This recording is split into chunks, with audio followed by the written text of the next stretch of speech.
কেমন আছো বন্ধুরা? আজকে আবার তোমাদের কাছে। সবাই ভালো থাকো, সুস্থ থাকো, বড়দের অনেক প্রণাম। তো আজকে সুদামা চলেছে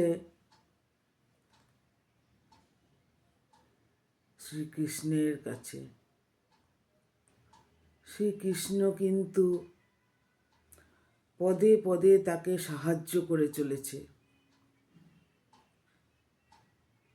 সেই যে করেছিলাম, সেদিনকে বলেছিলাম, কৃষ্ণের কাছে দেখা করার জন্য যে সাহসটার প্রয়োজন সেটা তিনি জুগিয়ে ফেলেছেন।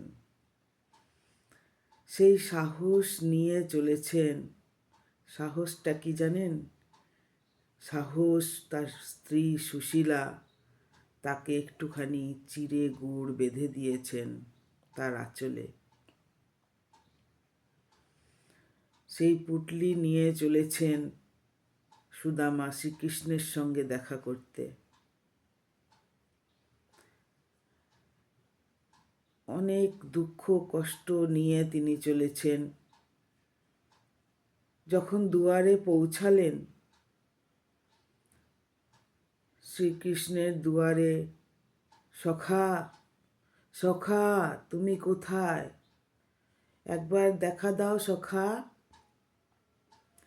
কড়া প্রহরা। রাস্তার সামনে তার বড় গেট, গেটের মধ্যে কড়া পাহারা। কড়া পাহারায় 2-3 জন প্রহরী, আরও সঙ্গে বিশাল প্রস্তর জায়গা জুড়ে রয়েছে আরও প্রহরী।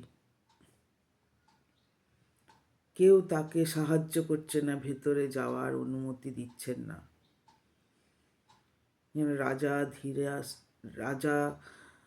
রাজা দ্বারকাধীশ, তিনি হলেন এখন দ্বারকাধীশ।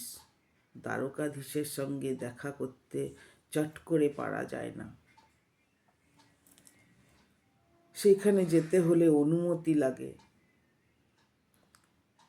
সেই অনুমতি ছাড়া উনি এসেছেন, অনুমতি পাচ্ছেন না। 2 জন প্রহরী ভেতরে গেলেন, খবর দিলেন। এতটা বড় জায়গা, তাদের যেতে আর আসতেই এত সময় লেগে গেল। অনাহারে ক্লান্ত পরিশ্রান্ত সুদামা আর দাঁড়িয়ে থাকতে পারলেন না। উনি চিন্তা করলেন, আর আমার সখা দেখা করবেন না। উনি ফেরত আসার জন্য 2 পা বাড়িয়েছেন। কৃষ্ণ সঙ্গে সঙ্গে শুনে দৌড়াতে দৌড়াতে, মাথায় মুকুট নাই, পায়ে জুতো নাই, দৌড়াতে দৌড়াতে তার সঙ্গে দেখা করতে আসছেন। এসে দেখছেন সুদামা গেটে নাই, দুয়ারে নাই। সুদামা তার আবার ফেরত যাওয়ার পথে প্রস্থান করেছেন। ফেরতের সঙ্গে সঙ্গে সুদামাকে ধরবার জন্য শ্রীকৃষ্ণ রাস্তায় বেরিয়ে পড়েন খালি পায়ে। যখন শ্রীকৃষ্ণ ধরে ফেলেছেন সুদামাকে, আলিঙ্গন করে ভীষণ কান্না শুরু করেন 2 সখায়। সেই কান্না দেখলে আকুল আকুল পাথার কান্না। সুদামার চলে আসার ক্ষমতা নেই।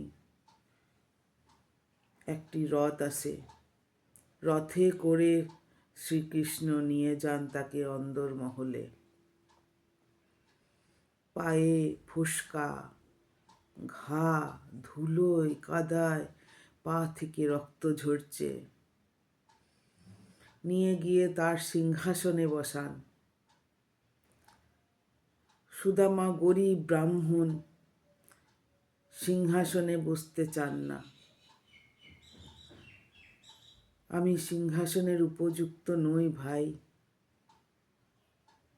তুমি বসো, আমি তোমার সেবা যত্ন করছি। তার চোখ দিয়ে জল বেরিয়ে এসে পায়ের মধ্যে পড়ে। পায়ের মধ্যে পড়ার সঙ্গে সঙ্গে তার পা আস্তে আস্তে সুস্থ হতে শুরু করে। তাকে জল দিয়ে ধুয়ে পুছিয়ে দেন। এবার বলেন যে তুমি কি এনেছো আমার জন্য ভেট, দাও।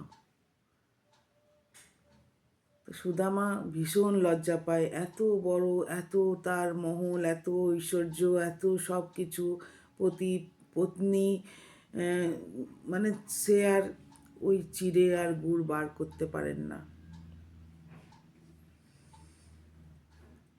শ্রীকৃষ্ণ কেড়ে কুড়ে তার কাছ থেকে নিয়ে নেন, নিয়ে এক গ্রাস মুখে দেন। এক গ্রাস মুখে দেওয়ার সঙ্গে সঙ্গে পৃথিবীর সব সুখ তুমি পেলে। এই আস্বাদন করে তার স্ত্রী, পুত্র সমস্ত পৃথিবীর সুখ পেয়ে গেল। আরেক গরস নিলেন, নিয়ে বললেন স্বর্গ সুখ তোমরা পেলে। যখন স্বর্গ সুখ পেয়ে গেছেন, তৃতীয় সুখে যখন সে আরেকবার মুখে নিতে যাবেন,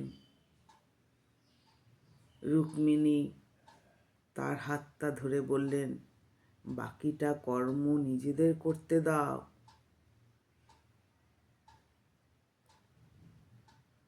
রুক্মিণী ভীষণ চালাক। রুক্মিণী কিন্তু তার হাতটা ধরে ফেলেছেন। হাতটা ধরে তাকে আর তৃতীয় গরস খেতে দেননি।